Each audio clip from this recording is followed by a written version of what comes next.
శ్రీమహాగణాధిపతయే నమః. ఓం గురుభ్యో నమః. ఓం శ్రీమాత్రే నమః. పరమేశ్వర స్వరూపమైనటువంటి జ్యోతిష, వాస్తు మరియు ఇతర అనేకమైనటువంటి శాస్త్రములను మనకు అందించినటువంటి మహర్షులకి నమస్కారం. హయగ్రీవ హయగ్రీవ హయగ్రీవేతి యో వదయత్తస్స నిస్సరతే వాణి జహ్నుకన్యా ప్రవాహవత్.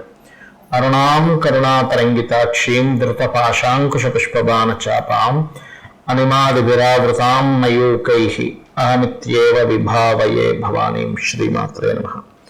ప్రేక్షకులకి ఆ లలితాంబిక అమ్మవారి యొక్క అనుగ్రహం పరిపూర్ణంగా కలగాలని మనస్ఫూర్తిగా కోరుకుంటూ ఈరోజు వార ఫలితాల్లో 2వ తేదీ నుంచి 8వ తేదీ వరకు మార్చ్ మాసంలో గ్రహస్థితి ఏ విధంగా ఉంది అని చెప్పి చూసుకున్నట్లయితే, మీనంలో రాహువు, చంద్రుడు, శుక్రుడు, బుధుడు ఉన్నాడు. ఈ యొక్క చంద్రుడు ఈ వారం రోజుల పాటు మీనరాశి నుంచి మిథున రాశి వరకు సంచరిస్తాడు. అదేవిధంగా వృషభంలో గురువు, మిథునంలో కుజుడు, కన్యారాశిలో కేతువు. ఈ యొక్క రవిశనులు ఇద్దరు కూడా కుంభరాశిలో ఉన్నారు. శని కంబస్ట్ అవ్వబోతున్నాడు. కాబట్టి ఈ యొక్క విషయంలో కూడా కొంత జాగ్రత్తగా ఉండాలి. అయితే ప్రతి లగ్నము వారికి, లగ్నం తెలియని వారు రాశి వారికి ఎటువంటి ఫలితములు జరగనున్నాయి, ఏ విషయాల పట్ల జాగ్రత్తగా ఉండాలి అనేటువంటి అంశాలు మనం ఒక్కొక్కటిగా చెప్పుకుందాం. అయితే ఈ విషయాలు చెప్తుంది నేనైనప్పటికీ కూడా చెప్పిస్తుంది సాక్షాత్ లలిత అమ్మవారిగా భావిస్తూ ఒక్కొక్క లగ్నం గురించి తెలుసుకుందాం. మేషలగ్నము, మేషరాశి. మేషం వారికి మీ యొక్క లగ్నాధిపతి 3వ స్థానంలో ఉన్నందుకు, పర్టికులర్గా ఇది కొంచెం ఈ రవికి కోణంలో ఉన్నందుకు కొన్ని విషయాల్లో మీరు పట్టుదలగా ఉండడము, ఈ రవి కోణంలో ఉన్నది కొంత గవర్నమెంట్ పీపుల్ని కలవడము, లేదా క్రియేటివ్ సైడ్ వెళ్ళాలనేటువంటి ప్లానింగ్ సక్సెస్ అవ్వడం అనేటువంటిది ఉంటుంది. 2వ స్థానంలో ఉన్నటువంటి ధనస్థానంలో ఉన్నటువంటి గురువు మీకు ఫైనాన్షియల్ గ్రోత్ని ఇస్తున్నాడు, అనేటువంటి సందేహం లేదు. కాకపోతే 3లో కుదురున్నందుకు కొంచెం ఏదైనా కమ్యూనికేట్ చేసేటప్పుడు కొన్ని మిస్కమ్యూనికేషన్స్ అవ్వడము, గొడవలు ఇటువంటివి బలంగా చూపిస్తున్నాయి. అయితే ఈ వారము చాలా మట్టుకు మీకు పూర్వీకుల ఆస్తులకు సంబంధించినటువంటి విషయంలో అనుకూలత అనేటువంటి చాలా స్పష్టంగా గోచరిస్తుంది.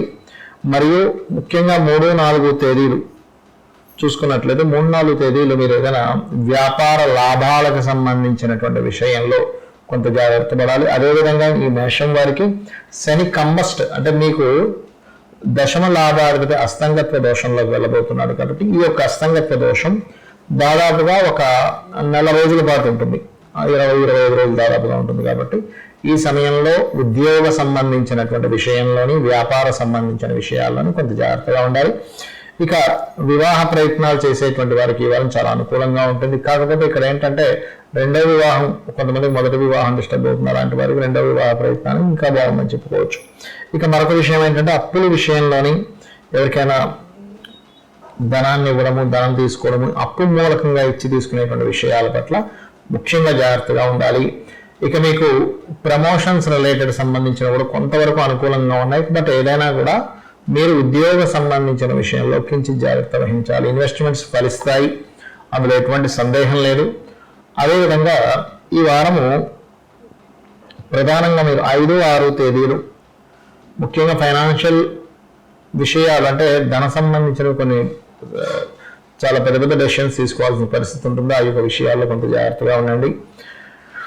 అలాగే మీరు ఎక్కువగా ఆరాధించవలసిన దేవతారాధన, సహజంగానే మీకు 10, 11 అధిపతైన శనిని రవి కంబస్ట్ చేసుకోబోతున్నాడు. మీకు పంచమాధిపతి రవి ఉపాసనా కారకుడు అవుతాడు. కాబట్టి మీరు లైఫ్ లాంగ్ కూడా చేసుకోవాల్సింది సూర్యుని యొక్క ఆరాధన ఎక్కువగా చేస్తూ ఉండాలి.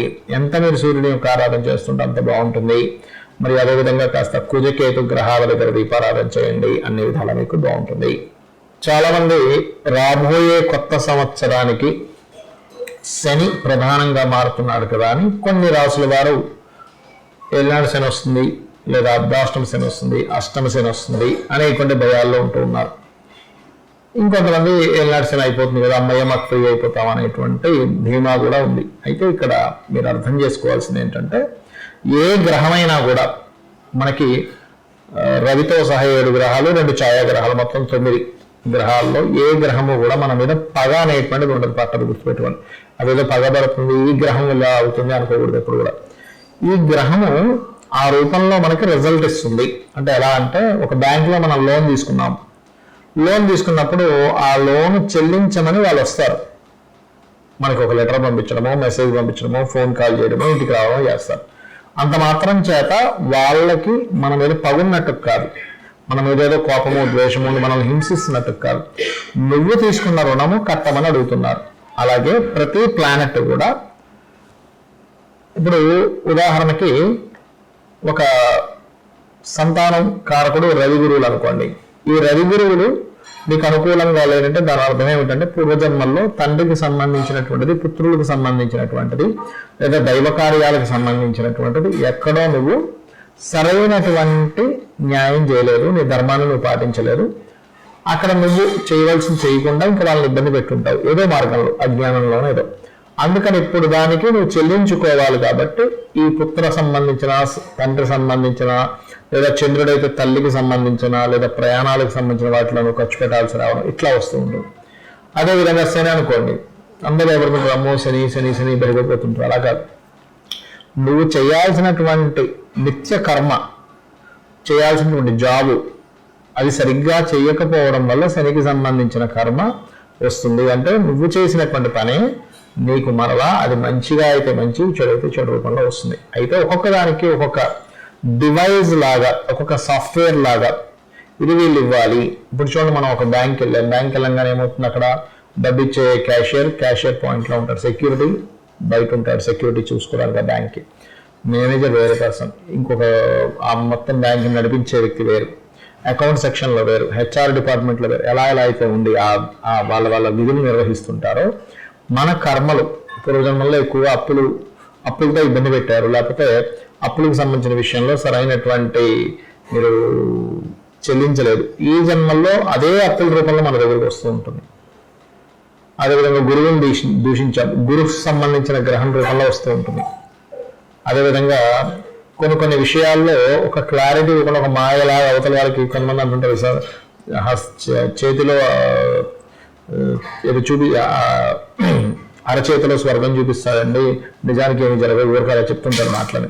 అంటే దాని అర్థం ఏమిటి, అలాంటివి ఏవో చేయడం వల్ల ఇక్కడ రాహు ప్రభావం చూపిస్తూ ఉంటుంది. అంటే మీకెవరో ఈ జన్మల్లో ఏదో ఆశను చూపించి నీ ధనాన్ని కొట్టేస్తూ ఉంటారు. అంటే మనకి జ్యోతిషాస్త్రం ఉన్నది దేనికి అంటే, నువ్వు ధర్మంగా నడుచుకోనట్లయితే, నువ్వు ఇంకొకరిని ఇబ్బంది పెట్టినట్లయితే, నువ్వు మళ్ళీ సేమ్ యాజ్ ఇట్ ఈజ్ ఆ కర్మను అనుభవించాలి. ఆ అనుభవించేటువంటి ప్రక్రియ ఒక్కొక్క గ్రహం ద్వారా నీకు వస్తూ ఉంటుంది. అంతేగాని గ్రహాలు మనల్ని ఇబ్బంది పెట్టాలని ఉండవు, అక్కడ మీకు ఏదో హెల్ప్ చేయాలని కాదు. మన కర్మ ఆ రూపంలో వస్తుంది అనేటువంటిది జ్యోతిషాస్త్రం యొక్క ముఖ్యమైన సారాంశం. అయితే దీనికి మరి ఒక్కొక్క దానికి ఒక్కొక్క కర్మను మనకు అర్థమైంది కదా. ఇప్పుడు పేరు ప్రఖ్యాతలు రావట్లేదు, తండ్రితో ఇబ్బంది ఉంది, లేదా పుత్రులతో ఇబ్బంది ఉంది, చక్కగా మీరు ఏం చేయండి అంటే వాళ్ళని గౌరవించండి. ఈ జన్మలో ఆటోమేటిక్గా ఆ కర్మ నలిఫై అవుతుంది. మీ తండ్రిని, మీ పిల్లలతో ఉండేటువంటి రిలేషన్స్ బాగా మెయింటైన్ చేయడము, మీ తండ్రితో చాలా చక్కగా ఉండడం, సూర్య ఆరాధన చేసుకోవడం, గోధుమలు దానంగా ఇవ్వడం, గోవుకి గోధుమ రవ్వ తినిపించడం. లేదంటే మానసికమైన ఇబ్బంది ఎక్కువ పడుతున్నాను, తల్లిని ఏదో మీరు ఏదో ఇబ్బంది పెట్టారు కాబట్టి ఏంటి, తల్లికి సేవ చేసుకోవడం. అలాగే కాస్త ఏదైనా పుణ్యక్షేత్రాలు వెళ్తారంటే వాళ్ళకి ప్రయాణానికి ఎంతో కొంత డబ్బులు ఇవ్వడం, అన్నదానం చేయడం, ఇవి చేయండి. లేదా బియ్యం దానంగా ఇవ్వడం, ఇవి చేయండి. ఆటోమేటిక్గా చంద్ర సంబంధించిన దోషాలు తగ్గుతాయి. మాటిమాటికి గొడవలేనండి నా లైఫ్లో అంటే అన్నదమ్ములతో సఖ్యతగా ఉండడము, నరసింహస్వామిని ఆరాధించడం, లేదా సుబ్రహ్మణ్యేశ్వర స్వామిని ఆరాధించడం, క్యారెట్స్ తినిపించడము. కొంచెం ఈ జన్మలో ఆయన అసలు గొడవలకి దూరంగా ఉంటుంటే ఆ కర్మ క్లియర్ అవుతుంది. మరి ఇంకా మీరు గొడవల్లోకి వెళ్తుంటే ఆ కర్మ క్లియర్ అవ్వదు, గుర్తుపెట్టుకోండి. అదేవిధంగా వ్యాపారాల్లో నష్టపోతున్నాం అంటే పూర్వజన్మల్లో ఎక్కడో వ్యాపారానికి సంబంధించిన దోషం చేశాం, నష్టపరిచాం ఎంతో మందిని. వాళ్ళు మళ్ళీ ఈ జన్మల్లో కస్టమర్ రూపంలో వచ్చి మీకు నష్టం కలిగిస్తూ ఉంటారు. ఇది అర్థం చేసుకోండి. అప్పుడేంటి, ఓమపర్ణాయ నమః, ఎక్కువ అప్పులు ఉన్నాయి, ఓమపర్ణాయ నమః, విష్ణు సహస్రనామాలు చదువుకోవడము, పెసలు దానంగా ఇవ్వడం చేయాలి. ఇలా ఒక్కొక్క గ్రహానికి శని నిత్యం చేసేటువంటి కర్మల విషయంలో, గురువుల్ని పూజించడము, నిత్య దేవత ఆరాధన చేయడం, గంధంతో చేయడము ఆరాధన ఎక్కువగా.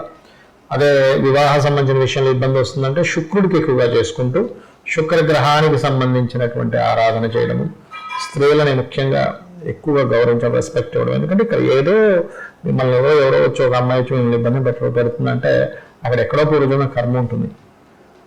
అది లేదా కావాలని వాళ్ళు ఇబ్బంది పెడుతుంటే వాళ్ళు అనుభవిస్తారు. అదేమి ఎక్కడ వదిలిపెట్టదు, ఏ కర్మ కూడా కర్మ వదిలిపెట్టదు, ఇది గుర్తుపెట్టుకోండి.